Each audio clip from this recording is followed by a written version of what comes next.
दोस्तों, जंग का अब नया मोर्चा खुल गया है। चीन ने करीब 100 जंगी जहाज यानी कि नेवल वेसल समंदर में उतार दिए हैं। ट्रंप चीन के आगे घुटने टेकने को मजबूर हो गए हैं। ये नया मोर्चा ताइवान में खुल रहा है। ईरान जंग के बीच अमेरिका की टेंशन चीन ने बढ़ा दी है। ईरान और चीन ने मिलकर अमेरिका की सुपर पावर को सीधे चेतावनी दी है। आखिर कैसे, बताते हैं आपको। सबसे पहले इस खबर को देखिए। करंट रिपोर्ट के हवाले से लिखा गया है, ताइवान का कहना है कि चीन ने येलो सी से लेकर दक्षिण चीन सागर तक फैले जल क्षेत्र में 100 से ज्यादा जहाज तैनात कर दिए हैं, जिनमें नौसेना और कोस्ट गार्ड के जहाज भी शामिल हैं, यानी कि नेवल वेसल्स तैनात किए गए हैं। ईरान जंग में अमेरिका इतनी बुरी तरह फंस गया है कि अब वो ताइवान को नहीं बचा पाएगा। इसकी दो वजह हैं। पहली वजह है ईरान के ताबड़तोड़ हमले। ईरान के हमलों की वजह से अमेरिका के कई हथियार खत्म हो गए। अब लिमिटेड हथियारों को अमेरिका अगले हमलों के लिए बचा रहा है। इस वजह से यूक्रेन और ताइवान जैसे देशों को वो हथियार सप्लाई नहीं कर पा रहा है, जिनकी वजह से वो मौजूदा वक्त में टिके हुए थे चीन और रूस के सामने। अब जैसे ही अमेरिका ने अपने हथियारों को देने से मना किया, तो वहीं दूसरी तरफ चीन ने सीधे आंखें गड़ा दी। इस वजह से ही ताइवान को मिलिट्री सपोर्ट नहीं मिल पा रहा है। दूसरी वजह चीन का रौद्र रूप है। ट्रंप जब चीन गए तो जिनपिंग ने सीधे कहा कि ताइवान में नाक घुसाने की जरूरत नहीं है। अमेरिका को पता है कि चीन ईरान को जरूर सपोर्ट देता है। मिलिट्री सपोर्ट या फिर टेक्निकल सपोर्ट ईरान तक चीन जरूर पहुंचाता है। कई विशेषज्ञ ये मानते हैं कि चीन और अमेरिका में शायद इस बात को लेकर सहमति बनी हो कि अमेरिका ताइवान में नहीं घुसेगा और चीन ईरान में। ट्रंप के चीन यात्रा से वापस आते ही अमेरिका को घुटने टेकने पड़ गए। ताइवान को घेरना चीन ने शुरू कर दिया है। अब ईरान की मदद चीन छिपकर अपनी कंपनियों के जरिए तो करता ही है, वो अमेरिका नहीं रोक पाएगा। ताइवान के सुरक्षा प्रमुख ने शनिवार को कहा कि चीन ने येलो सागर से लेकर दक्षिण चीन सागर और पश्चिमी प्रांत तक फैले क्षेत्रीय जल क्षेत्र में, यानी कि उनके जो टेरिटोरियल इलाका है, वहां पर करीब 100 से ज्यादा नेवल, कोस्ट गार्ड और बाकी के जहाज तैनात किए हैं। राष्ट्रीय सुरक्षा परिषद के प्रमुख जोसेफ वू ने एक्स पर बताया है कि ये तैनाती पिछले कुछ दिनों में बीजिंग में अमेरिकी राष्ट्रपति डोनाल्ड ट्रंप और उनके चीनी समकक्ष शी जिनपिंग की मुलाकात के बाद हुई है।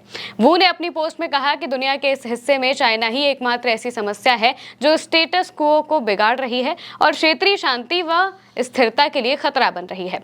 ये मैप भी उन्होंने पेश किया। इस मैप में दिख रहा है कि कैसे चीन के जो वेसल्स हैं अलग अलग जगहों पर वहां पर डिप्लॉय किए गए हैं।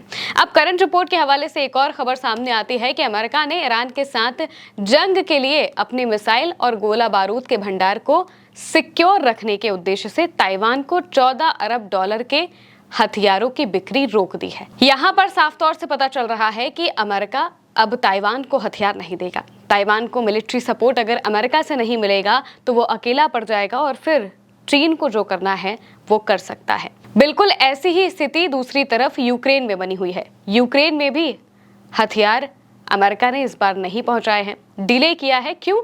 क्योंकि हथियार मिडिल ईस्ट जाने थे, यहाँ पर अमेरिकी बेसिस पर जरूरत थी। ईरान ने करीब 25 से 50 अरब डॉलर के जो अमेरिका के हथियार हैं वो पूरी तरह से तबाह कर दिए। इस वजह से वैसे भी अमेरिका का जो प्रोडक्शन है वो ईरान की तरह बहुत फास्ट नहीं होता है, बहुत ग्रेजुअली होता है। मान लीजिए एक साल में मुश्किल से 400 हथियार वो बना रहे हैं, तो ईरान एक दिन में या एक हफ्ते में 400 बना लेता है। इस वजह से ही ईरान की ताकत के आगे, ईरान की मिसाइलों के आगे अमेरिका को वापस से कमी झेलनी पड़ सकती है। तभी वो यूक्रेन और ताइवान दोनों जगह हथियार नहीं भेज रहा है और दोनों जगह ईरान के सबसे करीबी देश हैं। चीन और रूस अप्रत्याशित रूप से वैसे ही ईरान के साथ आपको खड़े होते हुए दिखाई देते हैं। जो टेक्निकल सपोर्ट है वो चीन की तरफ से ईरान को भरपूर मिला है इस बार, ये बात साफ है। आगे भी बिल्कुल मिलेगा, भले ही अमेरिका के साथ कोई समझौता हुआ हो ना हुआ हो। जो ऑफिशियल है वैसा तो कोई समझौता नहीं हुआ है। हालांकि ट्रंप ने ये जरूर कहा था कि शी जिनपिंग ने मुझसे कहा है कि वो ईरान की मदद नहीं करेंगे या फिर उसे मिलिट्री सपोर्ट नहीं देंगे। जिनपिंग की तरफ से या चीन की तरफ से ऐसा कुछ नहीं कहा गया, कोई बयान नहीं दिया गया। तो जाहिर सी बात है कि वो अमेरिका की बातों को भला क्यों ही मानेंगे। उन्होंने पहले भी कहा था कि ईरान से उनकी जो कंपनियां व्यापार करती हैं उन्हें अमेरिका के सैंक्शन से डरने की कोई जरूरत नहीं है, वो आराम से व्यापार अपना कर सकती हैं। अब इन सब चीजों के बीच में चीन सबसे बड़ी बाजी खेलता हुआ दिखाई दे रहा है। चीन ने एक तरफ तो जहां ताइवान को घेरना शुरू कर दिया है, तो वहीं दूसरी तरफ ईरान को भी अपना पर्याप्त सपोर्ट वो दे रहा है। यानी कि अमेरिका को ईरान में फंसाकर रूस और चीन अपने अपने काम करते हुए यहाँ पर दिखाई दे रहे हैं। अब अमेरिका इतनी बुरी तरीके से फंसा हुआ है कि उसके पास मिलिट्री सपोर्ट बहुत ज़्यादा नहीं बचा है। वो ईरान के साथ जंग की वजह से 14 बिलियन के हथियार ताइवान को नहीं देंगे। ये बहुत बड़ी बात है। जैसे ही ये खबर सामने आती है तो दूसरी तरफ चीन का डिप्लॉयमेंट शुरू हो जाता है। चीन अपने जंगी जहाज ताइवान के आसपास जो लगाने हैं वो शुरू कर देता है दोनों तरफ से। एक जो साउथ चाइना का सी है वहां पर भी और येलो सी से भी ताइवान के दोनों तरफ से जो चीन है अब इसे घेरना शुरू कर चुका है। और अगर यहाँ पर अमेरिका ताइवान को ना बचा पाए या फिर अमेरिका यूक्रेन को ना बचा पाए तो क्या होगा, ये जानना भी बहुत ज़रूरी है। अगर ताइवान को या फिर यूक्रेन को अमेरिका ना बचा पाएगा तो जाहिर सी बात है कि उसकी सुपर पावर किस काम की।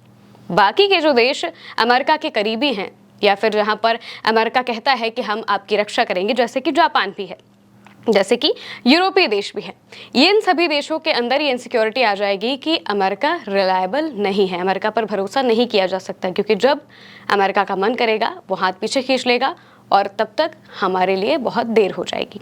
इस वजह से ये सभी देश अब धीरे धीरे खुद को मिलिटरीली के रूप में यानी कि मिलिट्री सपोर्ट के लिए अपने आप को तैयार कर रहे हैं। वो खुद से ही अपनी नई सेना खड़ी कर रहे हैं, वहाँ पर एडवांस हथियार के लिए ट्रीटीज कर रहे हैं और चाइना के पास जा रहे हैं।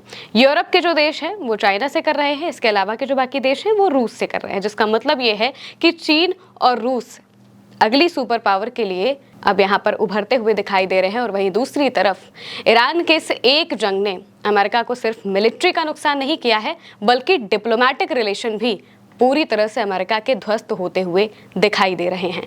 ताइवान को मिलिट्री सपोर्ट ना देना ये सबसे बड़ी गलती अमेरिका की होगी अगर आने वाले वक्त में चीन वहां पर हमला कर देता है तो, क्योंकि ताइवान एक ऐसा इलाका है जिसके जरिए ही अमेरिका अपनी सुपर पावर सबसे बेस्ट लेवल पर दिखा सकता है।